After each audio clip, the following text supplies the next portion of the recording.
What's up, everyone? Welcome to another episode of Crossing the Finish Line. I'm your host, as always, Cody Kaler. We have a great episode lined up for you today with a good friend of mine, Mr. Jesse Buckingham. Jesse is the co-founder of Vooma. I believe it's Vooma AI, but he can correct me if I'm right or wrong on that. Before we jump into the show today, though, do me a favor, hit that like button, subscribe, share the show if you're watching. It really helps us. The LinkedIn algorithm really likes that. So go ahead and hit that, please. Now, without further ado, let's go ahead and bring Jesse on. Hey, Jesse. What's going on, Cody? How are you? I am living the dream, my friend. How about yourself? I'm doing well. It's great to see you. Yeah, likewise. So, Jesse, you are the co-founder, and are you the CEO, or what's your official title already? Yes, co-founder, CEO. And CEO. Okay, awesome. And Vooma is AI agents, right? We're building a quote-to-cash orchestration platform for logistics companies. Where we work with logistics companies to deploy AI co-workers, AI agents that do everything from quoting business at the top end to building loads, scheduling appointments, covering freight, and tracking it really all across the load lifecycle. Yeah, it's so cool. We've demoed you guys. We're actually actively working in a sandbox with you guys to potentially roll out some agents. Really cool stuff you guys are doing over there. How about we dive into your background first, though, and then we can kind of dive into Vooma, how you guys started, all that fun stuff. Yeah, so my background, prior to starting Vooma, I was the CEO of a group of logistics software businesses. So two of them were TMS platforms, but kind of in the final mile space. One of them was a fleet inspection platform that's used by some of the big national carriers and a lot of like truck and trailer leasing businesses. And then most recently led their acquisition of Trucker Tools. This was prior to their sort of recent sale to DAT, but played a role in kind of getting the leadership team in place after the acquisition. But my passion has always been for building from the ground up. And so teamed up with my co-founder, Mike, who comes from the world of self-driving vehicles. So he was a founding engineer with Kodiak Robotics. Have you seen the big red trucks? He was employee number 2 there. So like very early days, built their motion planning, controls, and safety teams, and had a long kind of background in building autonomous vehicles with like Otto, which was one of the like original companies working on self-driving. And we really like teamed up, both like super passionate about logistics. I think for like, it's one of these industries, like most people kind of like don't kind of wake up and like, you're not like a 13-year-old necessarily like thinking you're going to like build in the industry. But for me, it just was like, just had this like incredible attraction to it for a bunch of reasons. It, you know, I think like the entrepreneurial energy was probably the biggest thing of like, it's just this massive space where like, if you've got a lot of like grit and perseverance, like you can go and build a massive company. And so many of the like iconic success stories of folks that, you know, bought a truck or like got a phone and a, you know, phone book and just started pounding the phones. And so that like raw entrepreneurial energy was like super exciting to us, and just such like an important kind of pillar of the economy, right? Like, you know, I think once you start to like work in the industry, you just realize that everything around you has like touched a truck at some point, and that all work that like folks are doing is just so critical to just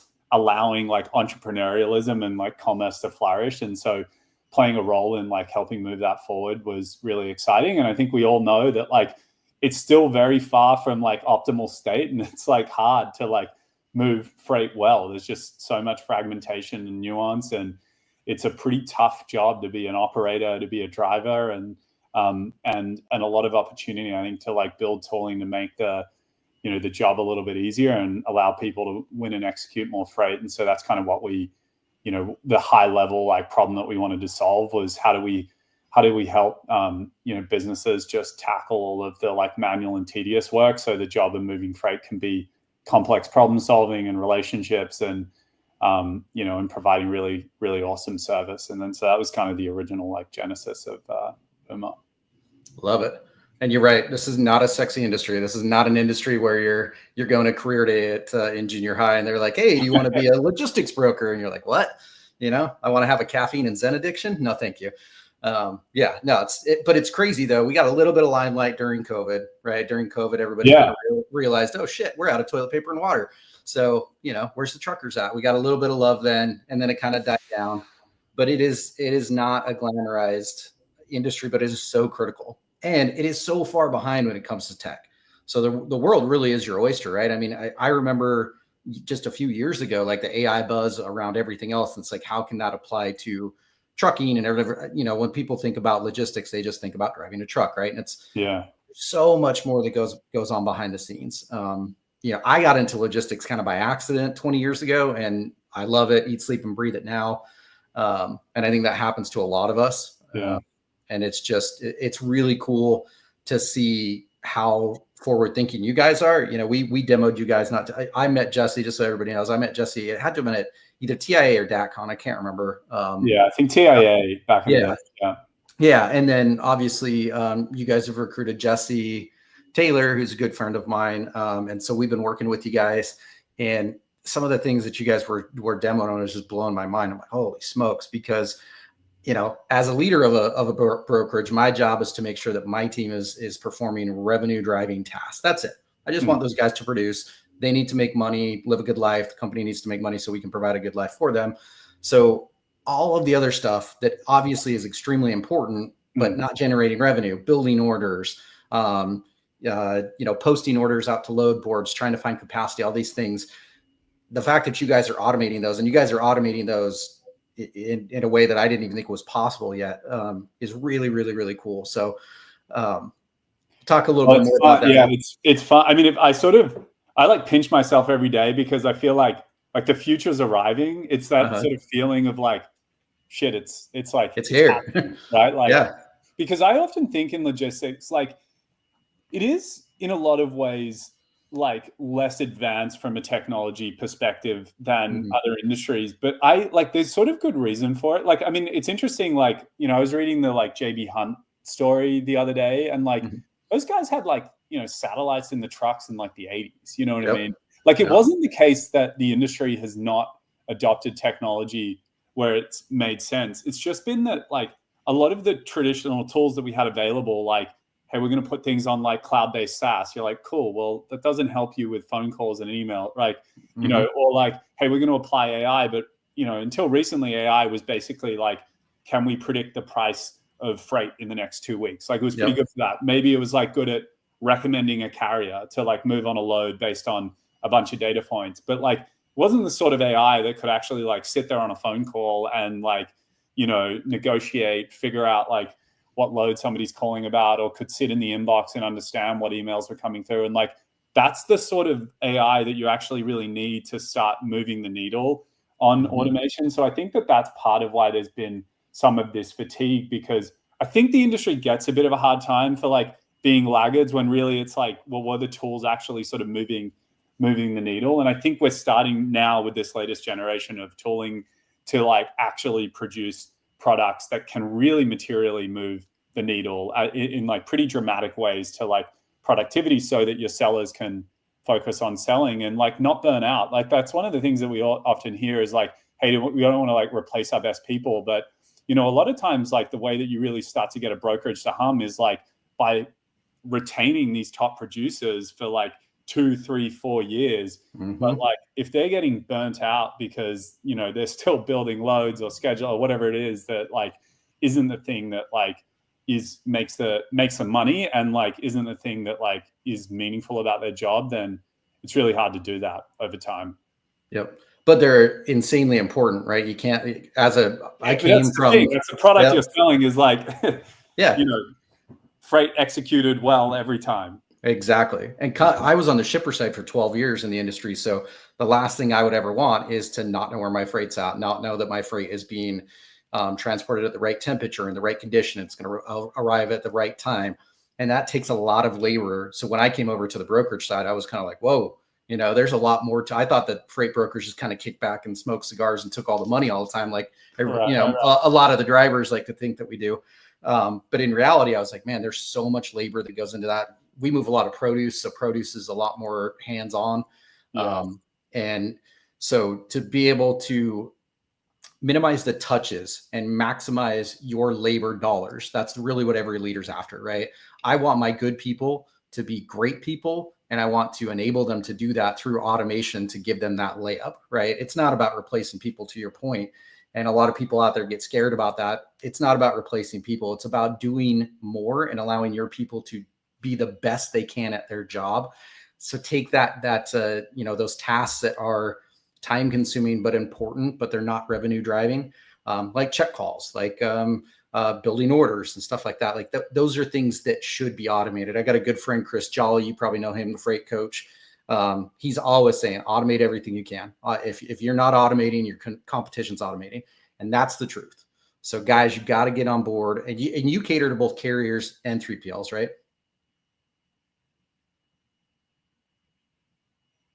Oh, I think I might've lost you there, Jesse.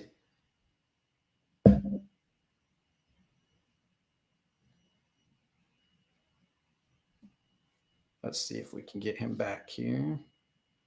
Sorry, folks. That's one of the good and bad things about being live.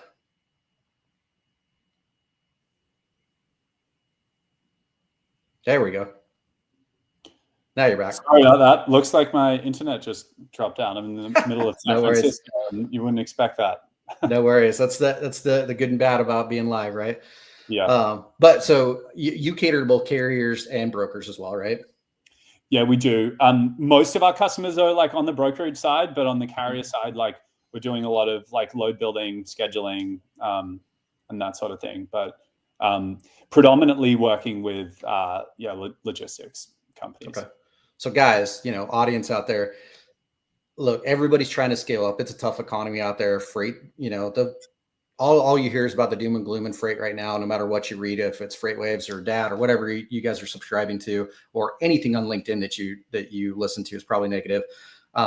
In order to survive, I'm just being honest with you guys got to do more with less going forward. And that should be your model. You guys work with a lot of the larger box brokerages, right? If you guys log on to their website, you can see some of the guys that they work with. I know like Arrive, I think Warner, right? Some of these guys that are just like, the rest of us, we're a mid-sized brokerage. We're not as big as those guys, but we want to grow up to be like those guys. And we know that the only reason that they got where they're at is because they found good talent, and behind the scenes, they were able to maximize that talent with tools. And that's what you guys are providing as tools for us that we never had before. When I started 8 years ago in brokerage, like, if I had some sort of system that was building, when I was actually like booking freight and cold calling nonstop all day long, if I had something that was building my orders and doing my check calls for me, I would have been so much more successful. I would have made so much more money. So you guys out there, especially like the agent models, those guys work, their hands like dry. I mean, it's crazy how much those guys work because they're making a lot of money doing it. Before you guys start, scaling up and hiring a ton of labor and everything else, because labor's it's not getting any cheaper. And a lot of this next generation does not want to be a freight broker. I can tell you guys that. Why would they want to do that? Where they can be a YouTube podcaster, right, and make $1 million. So you guys, before you do that, start looking at Vooma, reach out to Jesse, either Jesse over there, and really find out what they're doing. I know a lot of people out there are a little slow go on the AI because they're scared, or it's something new, or the old adage of if it's not broke, don't fix it bullshit. But I'm just telling you guys, if you don't automate, your competition's automating, and your competition's going to be able to sharpen those rates a lot more than you are and provide the same service. Jump on board, guys. Reach out to these guys, find out what they're doing. And obviously Jesse's going to dive in a little bit more here onto some of what the agents are actually able to do for you guys. But I can just say from experience, like, you guys got to check this out. So anyways, so Bella, good old Bella saying I'm a broker and a YouTube podcaster. I'm not making $1 million a year though, or else I'd be podcasting all the time. But so kind of dive in a little bit more into your AI agents. So as a broker, as a customer, what can you provide for us specifically? Yeah.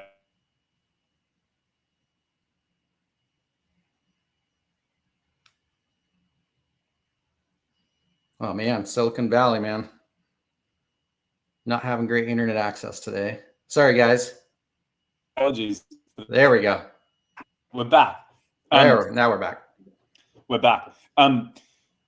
Yeah, so we have a platform, but in general, what we advise for folks is like start tackling like whatever, like where does it hurt? Like where is the operational bottleneck? If you're trying to like grow revenue by like 2-3x over the next few years, like where's it going to hurt first? And that's like often the place that we'll start, because there's some bottleneck that either you're experiencing or about to experience that could help unlock the next phase of growth. So that's a sort of like part of the process for us. But usually where we see that's like happening is sort of like 4 spaces that we focus on. So like one of them is around quoting. So for a lot of, especially like brokers that are up and coming, they're not playing necessarily with all of the enterprise guys where it's all kind of like load boards. It's like, the attractive margins with the SMB folks where a lot of that quoting's happening over email. And it's like the first with a reasonable rate is going to win that freight. But you've got 1,000 other things going on. Maybe you just don't even like have a good process for like tracking what quotes you're receiving, how quickly you're responding. And so our quoting agents will help provide that visibility. They'll sit in the inbox to be able to automatically track all of your quote requests so that you understand what you're receiving, how fast your team is responding, on what lanes, so that you can make better decisions on the carrier side, and also just speed up that process for reps, right? To bring all of that data to their fingertips so that they can make a good decision, or potentially even fully automate that quoting process if it's more of a transactional shipper that you're working with. And then once you win that load, you get a tender really in any format. The AI can like extract all of that data, bring in a lot of the tribal knowledge that you know about how to build that load, and then build that into the system so you can get stuff on the board faster and reduce errors. And we have AI that goes out and books appointments over email, portals, etc., or actually like navigate web pages to be able to do that. And then once you've got something scheduled, you post it on the load boards, and our AI will answer the phone and negotiate, can put them on the, a carrier on the rate con if they meet a rigorous vetting process through tools like Highway and RMIS and others, or do the same over email. And so usually like we're partnering with folks and we kind of take them on a journey. Most people don't, want to eat the elephant kind of all at once, but they want to like put runs on the board, see P&L impact, see that stuff is like landing and their teams are adopting and adjusting to the new way of working. And then we expand from there. So it gives you a little bit of a taste for some of the like concrete, things that we work on with folks. Yeah, it's cool. Like I said, guys, we already demoed it, and I was a little awestruck, especially with your guys' AI agent, your phone agent, and how seamless and easy that was to use. But also what was super attractive. I mean, I know that I can't remember what the numbers were that I heard last time. It was like the majority of brokers under 150 million, like 80% of their revenue come from 1 or 2 customers. So guys, imagine that if you're making 80% or even 50% of all of your check calls and all of your delivery appointments to 1 customer, to one platform. If you had a bot that could do that for you, that is a ton of labor savings there, ton of labor savings. And the best thing about those bots, they don't get sick. They don't need holidays off. They work at midnight.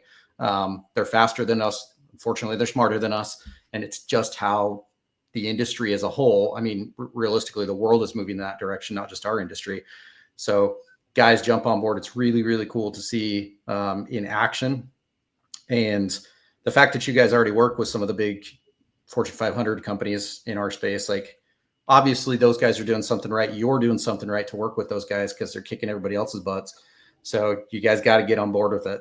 That's all I can say about that. But really cool what you're doing over there, buddy. Anything new coming down the pipeline for you guys that you want to touch on?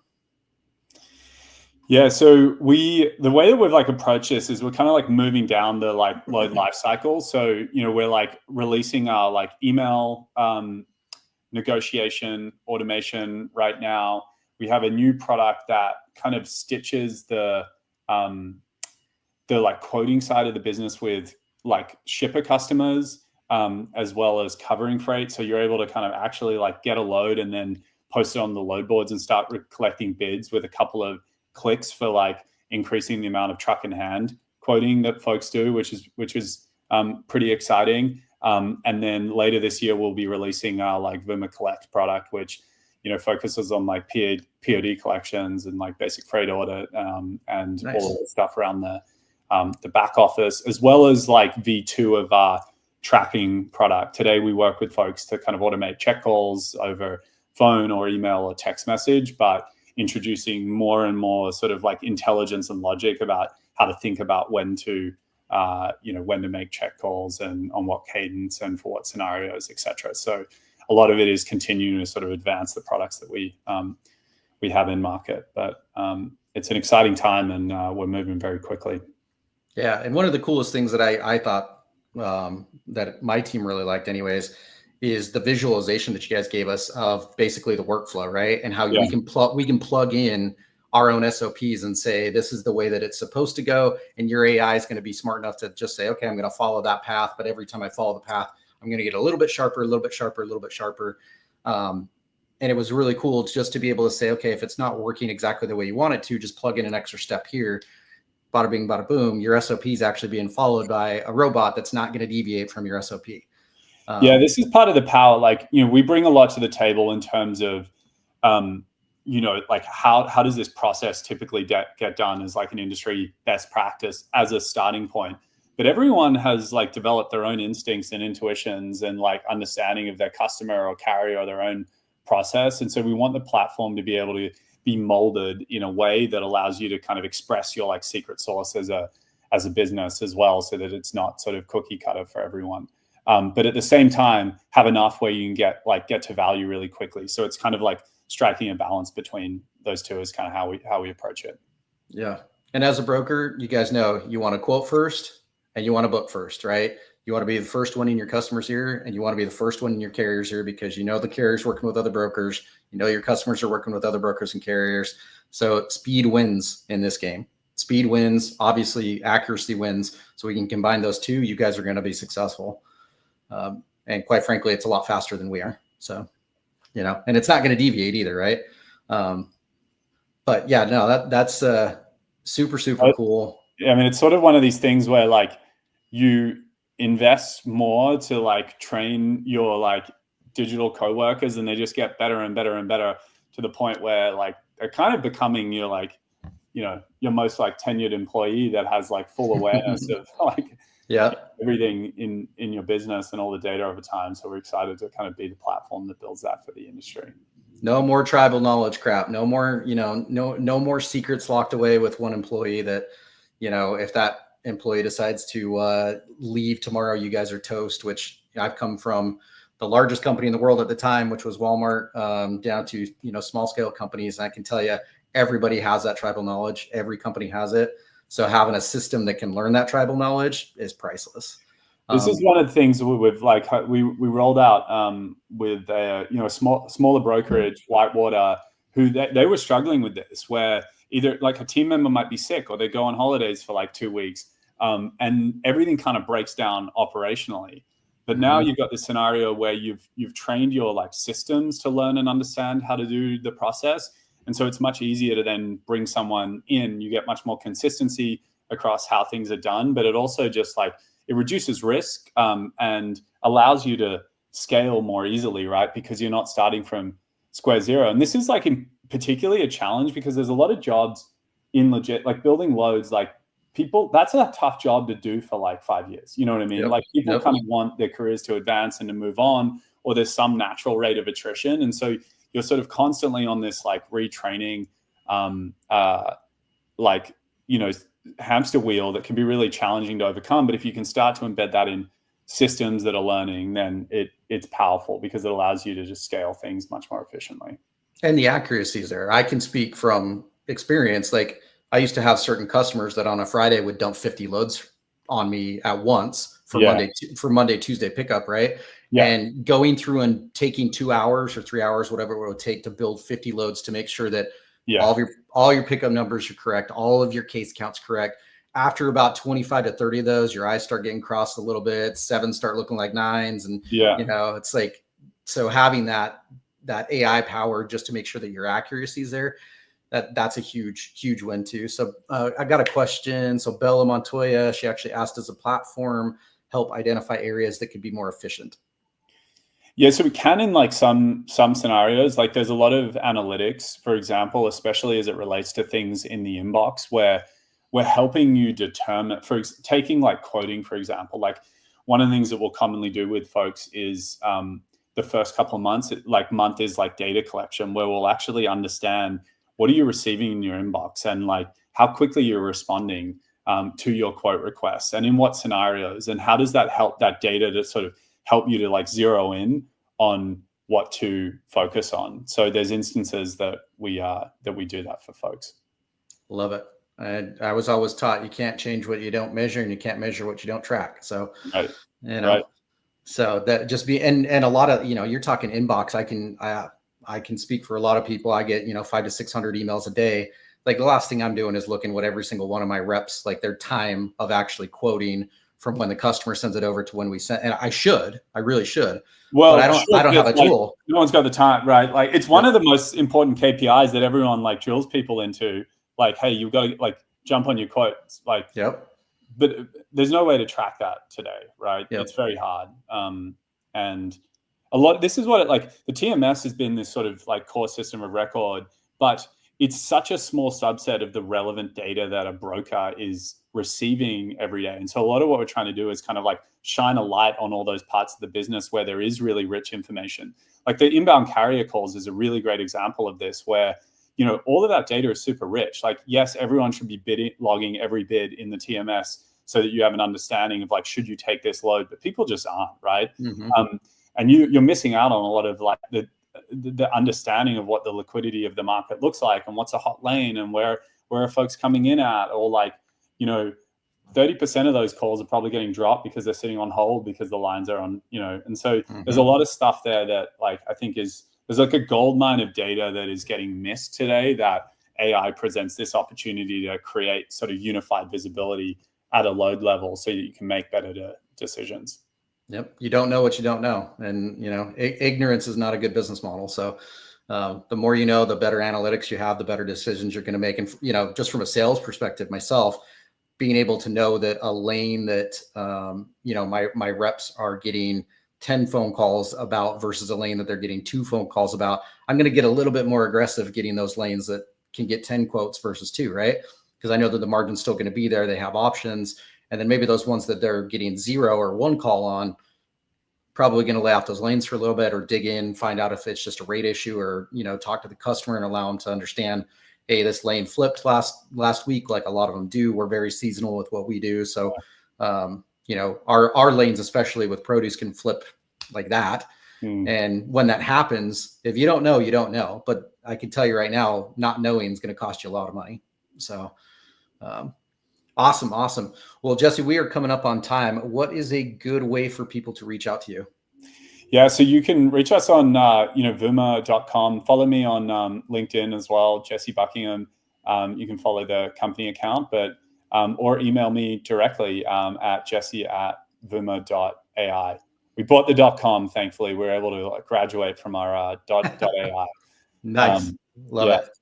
Thanks for having me on, though, Cody. It's been a lot of fun. Yeah, thanks, Jesse. I really appreciate it. And thank you guys for joining us for another episode. Like I'd mentioned earlier, hit that like, share, subscribe to the show. It really helps us out.